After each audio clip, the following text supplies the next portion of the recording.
Shalom, saudara yang diberkati oleh Tuhan kita Yesus Kristus.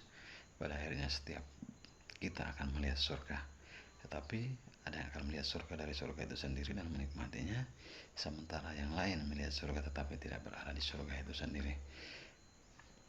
Lukas 16 ayat yang ke-19 hingga ayat yang ke-31 menceritakan tentang orang kaya dan si miskin Lazarus. Saudara diberkati Tuhan, pada cerita ini kita menemukan bahwa Lazarus ini pada akhirnya meninggal dan orang kaya ini pun juga meninggal. Ayat yang 22, kemudian matilah orang miskin itu, lalu dibawa oleh malaikat-malaikat ke pangkuan Abraham. Jadi orang miskin ini lebih dulu mati dan dibawa malaikat ke pangkuan Abraham. Orang kaya itu juga mati dan orang kaya ini juga mati, saudara. Berarti orang kaya, orang miskin nantinya semua akan mati, tidak terkecuali.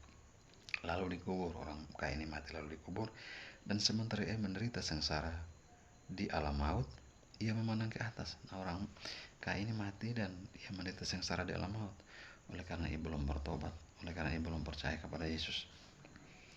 Ia memandang ke atas dan dari jauh dilihatnya Abraham. Orang kaya ini memandang ke atas dan dari jauh ia melihat Abraham, dan Lazarus berada di pangkuan Abraham. Nah, saudara diberkati Tuhan, Abraham dan Lazarus berada di surga, menikmati surga itu, sementara si kaya ini melihat surga tapi melihat dari jauh, saudara. Ia tidak sampai berada di surga. Dan pada akhirnya ia berseru, katanya, Bapak Abraham, kasihanilah aku. Orang kaya ini minta dikasihani. Suruhlah Lazarus supaya ia mencelupkan ujung jarinya ke dalam air dan menyejukkan lidahku, sebab aku sangat kesakitan dalam nyala api. Jadi di alam maut, dalam nyala api itu si kaya ini menderita kesakitan. Ia meminta setetes air pada Abraham. Tapi apa yang dikatakan Abraham, saudara? Ayat 25, tetapi Abraham berkata, anak, ingatlah bahwa engkau telah menerima segala yang baik sewaktu hidupmu. Jadi orang kaya ini sudah menerima yang baik sewaktu hidupnya. Sedangkan Lazarus segala yang buruk. Sekarang ia mendapat hiburan dan engkau sangat menderita. Lanjut ayat 26. Selain daripada itu di antara kami dan engkau terbentang jurang yang tak terseberangi. Dari di antara surga dan neraka itu ada jurang yang tak terseberangi, supaya mereka yang mau pergi dari sini kepadamu atau mereka yang mau datang dari situ kepada kami tidak dapat menyeberang. Nah, jurang ini sendiri tujuannya supaya tidak ada orang yang bisa menyeberang dari surga ke neraka atau dari neraka ke surga. Nah, saudara yang diberkati oleh Tuhan kita Yesus Kristus, selagi masih ada kehidupan, selagi masih ada nafas dalam tubuh kita, marilah kita berbalik kepada Yesus Kristus Tuhan.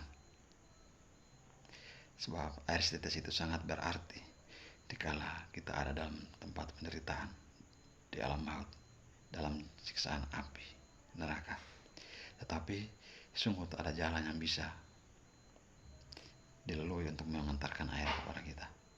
Saudara diberkati oleh Tuhan kita Yesus Kristus, beberapa hal yang membuat kita tidak bisa menikmati surga akan saya bacakan bagi kita dalam pertama Korintus 6. Saya mulai dari ayat yang ke-9, saudara. Atau tidak tahukah kamu bahwa orang-orang yang tidak adil tidak akan mendapat bagian dalam kerajaan Allah?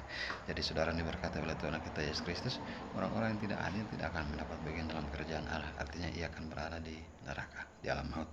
Jangan sesat, orang cabul, ya, yang tukang-tukang cabul ini berhenti cabul. Penyembah berhala, yang menyembah berhala berhenti sudah menyembah berhala. Jangan ikat kain merah di kap supaya dapat kesuburan. Jangan bicara di kuburan.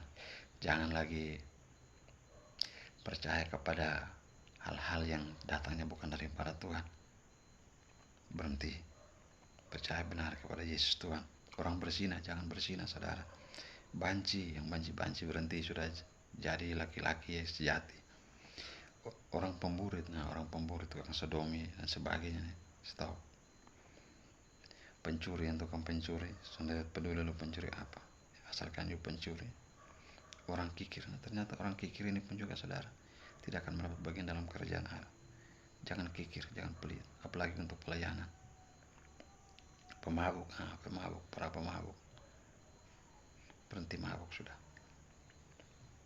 Pemfitnah dan penipu tidak akan mendapat bagian dalam kerajaan Allah. Nah, orang-orang dengan sifat seperti ini tidak akan mendapat bagian dalam kerjaan Allah. Saudara diberkati oleh Tuhan Yesus Kristus.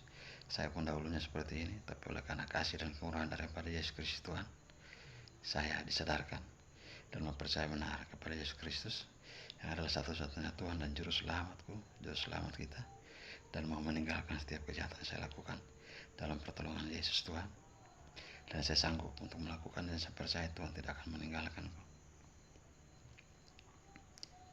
Ayat 11 dari pertama Korintus 6, dan beberapa orang di antara kamu demikian dahulu, tetapi kamu telah memberi dirimu disucikan. Jadi kalau Anda mau memberi dirimu untuk disucikan, Tuhan tidak pernah membuang, Ia akan tetap membuka tangan untuk menerimamu.